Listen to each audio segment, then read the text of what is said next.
Hello friends, welcome to our channel. Friends, நான் உங்கள் அபி.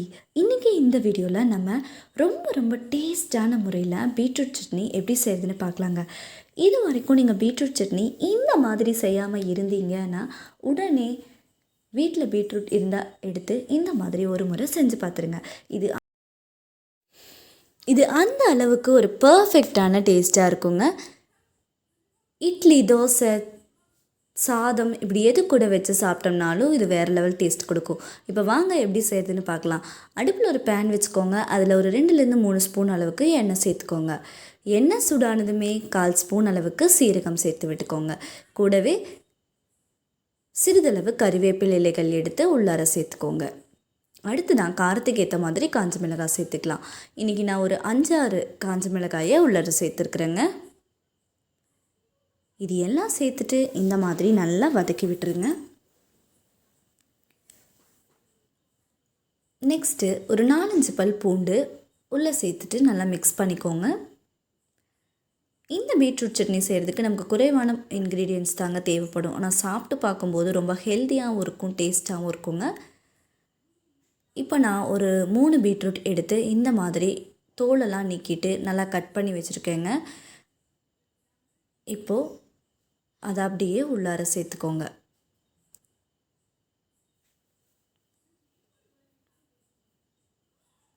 நமக்கு பீட்ரூட் நல்லா வதங்கி கிடைக்கணும். அதனால் அடுப்பை ஒரு மீடியம் ஃப்ளேமில் வச்சுட்டு நல்லா கலந்து விடுங்க.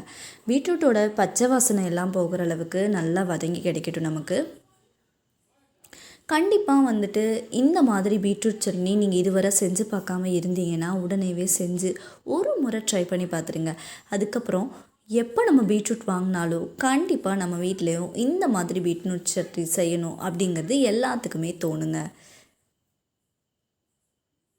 நம்ம வீட்டில் குழம்பு செய்யாத சமயத்தில் கூட சாதத்தை கூட இந்த மாதிரி சட்னியெல்லாம் செஞ்சு சாப்பிடும்போது வேறு லெவல் டேஸ்ட்டாக இருக்கும். பீட்ரூட் பிடிக்காது அப்படின்னு சொல்கிறவங்க கூட இந்த மாதிரியெல்லாம் சட்னி செஞ்சு கொடுத்தீங்கன்னா ரொம்பவே விரும்பி சாப்பிடுவாங்க. இப்போ பாருங்கள், நம்ம சேர்த்துருக்க பீட்ரூட்டெல்லாம் நல்லா வதங்கிட்டுருக்குது. அதோட பச்சை வாசனையெல்லாம் போயிடுச்சு. இப்போது தேங்காய் கொஞ்சம் எடுத்து நல்லா கட் பண்ணிவிட்டு உள்ளே சேர்த்துக்கோங்க. நான் இன்றைக்கி கிட்டத்தட்ட ஒரு 1/4 மூடி அளவுக்கு தேங்காய் எடுத்து கட் பண்ணிவிட்டு உள்ளே சேர்த்துருக்கேன். இதை இந்த மாதிரி நல்லா வதக்கி விட்டுருங்க.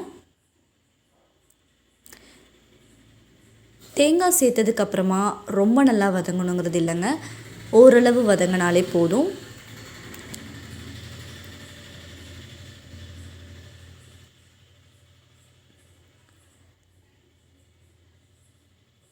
ஒரு 2 நிமிஷம் இருக்கட்டும்.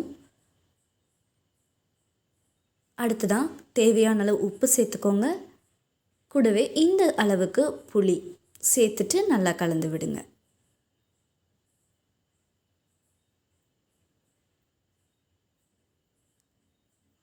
ஒரே மாதிரி பீட்ரூட் பொரியல் செஞ்சு போர் அடிச்சிருக்கிற சமயத்துலையெல்லாம் இந்த மாதிரி பீட்ரூட் சட்னியையும் ட்ரை பண்ணி பாருங்கள். சாப்பிடும்போது கண்டிப்பாக நல்லாயிருக்கும். ஒரு டிஃப்ரெண்ட்டான டேஸ்ட்டில் பீட்ரூட்டை நம்ம சாப்பிட்ட மாதிரியும் ஃபீலிங் கண்டிப்பாக இருக்குங்க. இப்போது ஸ்டவ் ஆஃப் பண்ணிக்கோங்க. இது நல்லா ஆறுனதுமே ஒரு மிக்ஸி ஜாரில் எடுத்து சேர்த்துக்கலாம்.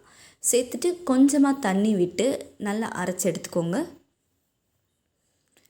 இப்போ பாருங்கள், நமக்கு ரொம்ப அருமையான டேஸ்டான பீட்ரூட் சட்னி ரெடி ஆகிடுச்சு.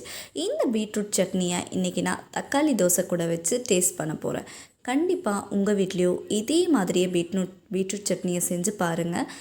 இதை நம்ம இட்லி, தோசை, சாதம் இப்படி எது கூட வச்சு சாப்பிட்டோம்னாலும் வேறு லெவல் டேஸ்ட்டாக இருக்கும். இந்த வீடியோ பிடிச்சா லைக் பண்ணுங்கள், ஷேர் பண்ணுங்கள், கமெண்ட் பண்ணுங்கள்.